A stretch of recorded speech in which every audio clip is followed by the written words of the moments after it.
Jadi kalau syariat ditempatkan di awal, hakikat di akhir, berarti paradigmanya kamjengse.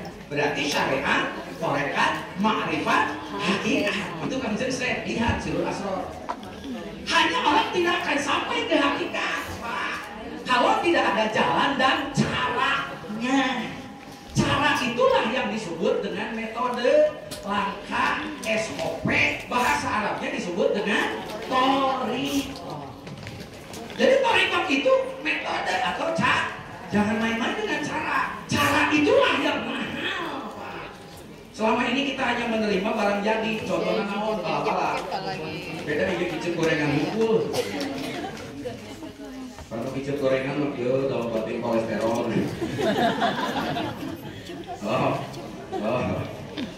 Beda, Pak. Bala-bala itu akan jadi bala-bala kalau mengikuti cara yang benar. Bahannya sama, cara ngolahnya sama, tapi ada satu langkah di akhir yang keliru. Di bala-bala kuduna digoreng, ku bapak dipais. Jadi naon? Jadi pais bala-bala. Makanya pais bala-bala. Itu mahalnya mereka. Cara itu mahal. So kayak kiai ceramah, sabar, tawakal, juhud, kayak apa? Jelas? Oke, Pak, kami sudah dapat.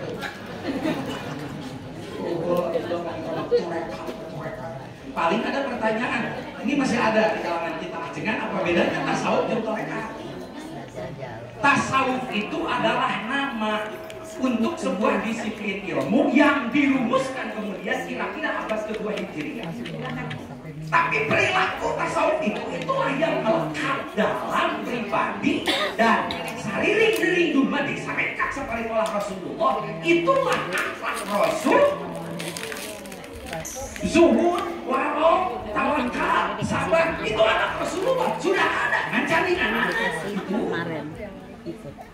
Dan seluruh resultansinya itu hanya untuk satu, mempertahankan kesucian jiwa.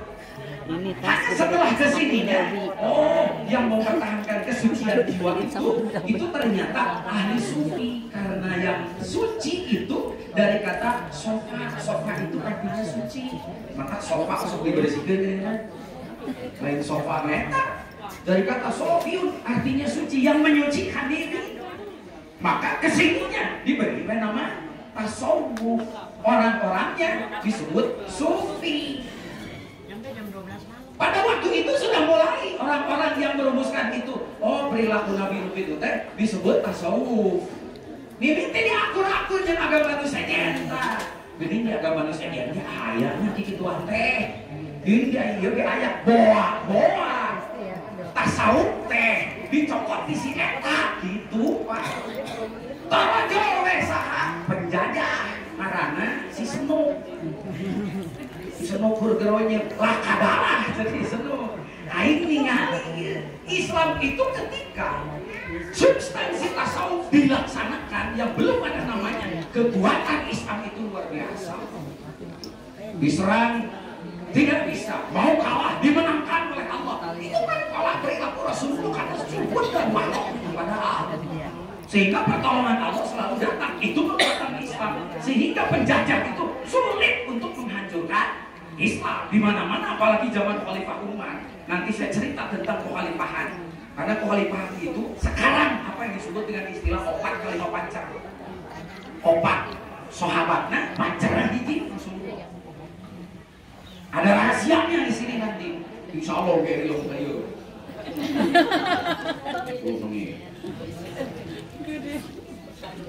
Ternyata kekuatan Islam itu ada di dalam spiritual. Penjajah bingung untuk menghancurkan ini. Dia melihat bahwa istilah tasawuf inilah rupanya pusat spiritualitas Islam. Jadi kurang kacau ke kurang masukkan isu bahwa tasawuf itu agama manusia, bahwa tasawuf itu pengaruhan agama itu, agama iya, bahwa tasawuf itu aliran yang sesat. Maka mengaranglah kitab-kitab bahwa tasawuf itu membenci dunia. Karena dunia itu ibarat bangkai, barang siapa yang mencari dunia maka dia adalah anjing. Kenapa? Karena anjinglah yang suka bangkai. Ditulis ajaran-ajaran seperti itu, dipecah belah. Akhirnya orang jadi antipati terhadap tasawuf. berapa? Yang kedua, tasawuf ini sebagai ajaran yang saripatinya diambil dari akhlak Rasulullah, kemudian dirumuskan kemudian. Ingat, dalam bahasan kemarin semua ilmu itu bid'ah karena dirumuskan kemudian. Zaman Rasulullah, ilmu usul fikih, ilmu mustalahul hadis, ilmu tafsir, Quran, fikih juga sama. Nah, hari fikih tadi bid'ahkeun, hari tasawuf bid'ah. Tapi kemarin kita bisa tahu karena paradigmanya berbeda. Kalau fikih kan mengambil inti syariat Al-Quran hanya 3 alatnya. Pertama istinbat, yang kedua iktibas, yang ketiga istiqra. Kemarin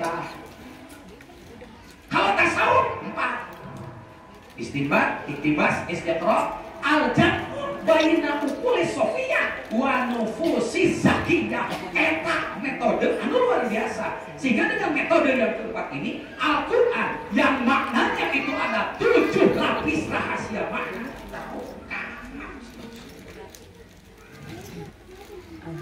Kang Syekh sampai menyebut Innal Qur'ana dhahrun wa batnun wa libatihi batnun ila sab'ati abtar.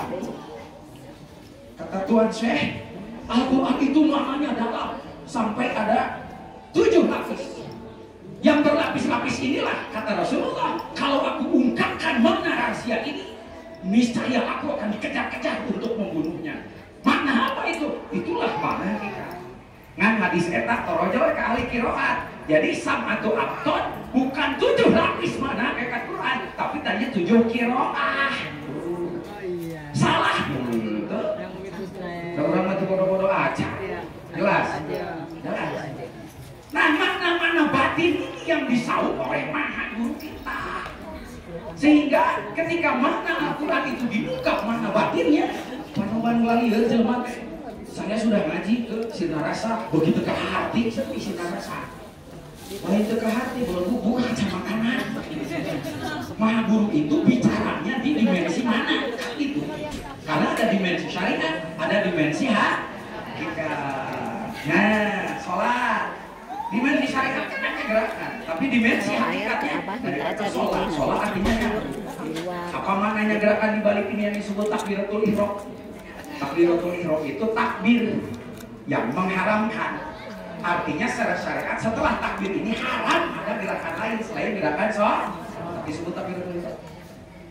Tapi secara hakikat takbiratul ihram itu lihat ayat Al-Quran, akimi sholat dan dzikri, dirikanlah sholat untuk dzikir, untuk mengingatku. Maka setelah takbiratul ihram secara hakikat haram mengingat selain Allah di dalam dzikir. Yo, aing ge sholat takbiratul ihram nanti kemana ke pandi sang-sangkeun dina poe jieu dina betul. Halo? Maknanya apa?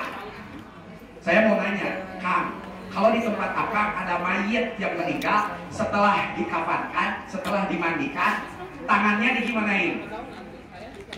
Ayo, digumahkeun, digitukeunnya. Aya tadi leceur mayit pas dibengkeun, leuh meunang dikieukeun sabelah.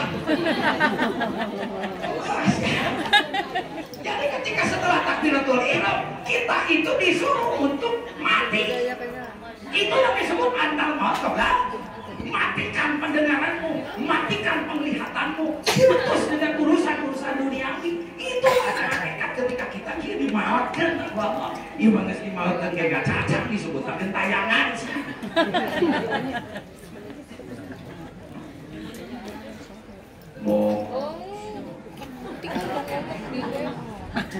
Keker tahiyat aya nu telepon kring. Coba teu lah HP-na. Gantian dulu ieu. Apa ya? Ucin. Ya hakikat. Jadi salat teh aya 2. Ada 2 gerakan. Gerakan syariat dan gerakan hakikat.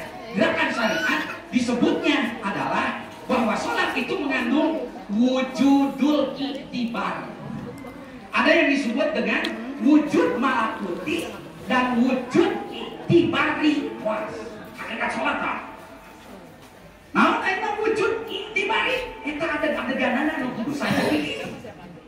Nah, wujud malakuti. Nah, eta bawa ka diterangkeun ayeuna. Sampai kepada tahap as-sholatu mi'rajul mu'minin. Aqimis sholata lidzikri. Itu mana-mana hakikat yang sangat luar biasa. Makanya ketika maha guru memfatwakan sesuatu, kita harus maha guru ngomong di mana. Contoh, kita mendengar istilah dawil furud, balikan diri. Dawil furud kalau menurut fikih mawaris itu kan orang yang sudah punya hak warisan. Fikih mawarisan. Warisan naon? Harta. Itu mana syariatnya? Bari lamun teu diperbutkeun. Tuh. Maka baru kabul warisan. Padahal warisan itu akan habis. Nanti ada warisan hakikat yang sesungguhnya. Itulah milik kita. Apakah itu mana dawil furud? Dibuka ku bakal resah. Nah, dawil furud itu dikieu. Kacamata buka dong. Guys.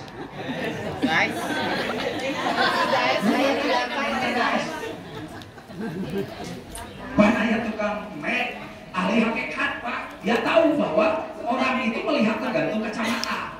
Mun kitu cek tukang mek ahli makrifat ye. Ieu mek teu bisa nyatu. Nah, salamu subhanallah. Jukut katingali koneng kafe. Lompat ka mana? Ka panjang. Meuli naon? Meuli kacamata pasti. Nu kumaha? Nu hejo. Mekna ka dieu. Mekna 5 di kacamata hejoan ka teh. Dibangun, dilepaskeun. Padahal we cukup nu koneng geus eta. Kadang di silorong boncong namun gitu. Dawil furud Pak. Yang kedua, ara'aital ladzi yukadzibu bid-din fadzalikal ladzi yad'ul yatim. Pernahkah kamu melihat orang yang suka mendustakan agama? Siapakah itu?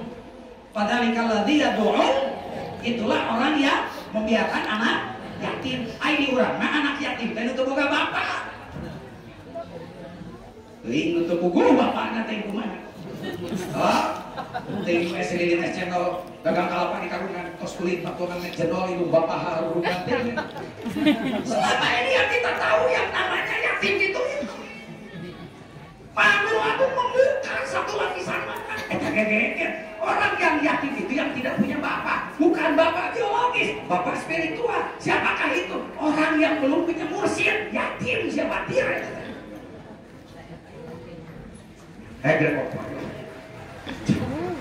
Itu mana hakikat? Sholat ada hakikatnya. Sholat bukan hanya gerakan, tapi sholat itu adalah menyambungkan tali rohani dengan jismani. Sampai rohani itu sampai kepada makom-makom yang tadi itu saya sebut. Syahadat bukan hanya bersaksi dan mengucapkan. Syahadat adalah bersaksi dan menyaksikan. Menyaksikan apa? Haji berkunjung sengaja ke rumah Allah. Rumah Allah yang mana? Ku covid ya enak bisa kan itu. Makanya qalbul mukminin baitullah. Qalbunya setiap qalbu orang mukmin yang sudah ditabib itulah baik.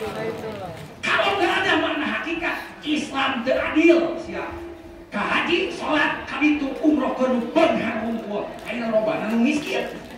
Beda kiceuk naik. Sok nu miskin kiceuk aing tetep ayeuna buru kopi. Batasan di usia 60 tahun laki-laki teh geus moal kapake ambil wae. Itu hebatnya hakikat. Maka hakikat itu tidak mengenal dimensi uang dan waktu. Zakat membersihkan diri dari yang selain Allah. Puasa menahan diri dari yang selain Allah. Itu hakikat. Ai puasa gitu mah gampang. Udah harusnya tuh jadi. Oh. Torojot ayat-ayat fankihu ma tawalakum minan nisa'i masna wa sulasa wa ruba' fa in khiftum alla ta'dilu fawa yo karek make makna syariat lain hakikat mau hakikat swear karena bisa protes eta ayat tong dipotong tidinya beh dituna wa in khiftum ala tuqsitu fil yatama. Ngomong lu yatim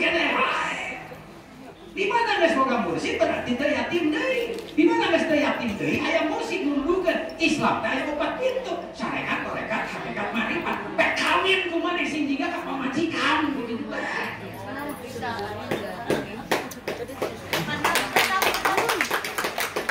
Ka pamajikan di mana ini dikegepak. Kageulis campernik nok neng bae nolepom. Jelek tuh timut nangirut jeleket klet namelet. Diungkung-ungkungan terang kejam terangan haris kejeler pae waos gelabuhan tumpang menteng ada unsur. Perdena oge mata geuleuh pokokna geulis bae nolepom juga perlu. Hayo we, mana syariat? Tungtung teh hayang nyandung. Ini tuh ada makna hakikatnya. Kepada Islam yang 4 itu kalau bisa fankihum atau kalau kita bisa makna syariat dengan hak.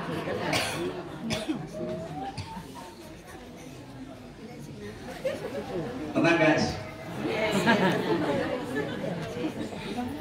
Makna wasulata lamun bisa syariat tarekat hak. Warubana mau bisa obat anaknya. Ayo syariat tarekat marifat hak. Wah itu malah tadi lupa lahirah. Eta pun teu bisa adil cekal we teu leuwih hiji sia naon tarekat. Panggih deunana. Mata dina tarekat ngan sing istiqomah wa ala wistaqomu ala tariqati. Lain wa ala wistaqomu ala syariati. Betul? Wa ala wistaqomu ala ma'rifati. Betul? Nah, hamba tarekat dalam tarekat anu bener muhakikin pikihna pasti jago, tasawufna pasti jago. Tuh. Guys, jadi nyambung teh. Kayaknya lah rek terangkeun. Assalamualaikum warahmatullahi wabarakatuh.